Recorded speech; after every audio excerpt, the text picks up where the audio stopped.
నీ మొగడిని బాగానే ప్రేమ చేస్తున్నావు. నీ మొగడు డ్యూటీకి పోయి ఏమేం కథలు పడుతుంది నువ్వు చూస్తున్నావా? అయినా మాకెందుకులేమ్మా, ఎవరి సంసారం వాళ్ళది. నీ మొగడు సంపాదించిన పైసలన్నీ ఆయన తల్లికి పెడుతుండో లేకపోతే ఇంకెవరికన్నా పెడుతుండో, అయినా నువ్వు చూస్తున్నావా? మాకెందుకులే అమ్మా, ఓల సంసారం వాళ్ళది. మొన్నగా ఎదిరింటోడు పెళ్ళానికి తులం బంగారం ఇప్పించిండంట. నీకు ఇంతవరకు నీ మొగడు ముక్కు పుల్లని ఇప్పించిండా?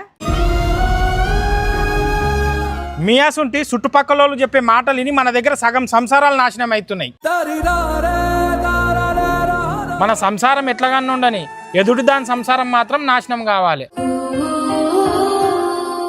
మీ సంసారాలు నాశనం అయితే ఆ నొప్పి ఏందో తెలుస్తుంది.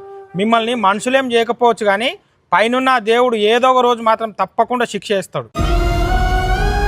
మా తప్పైంది, మమ్మల్ని క్షమించు.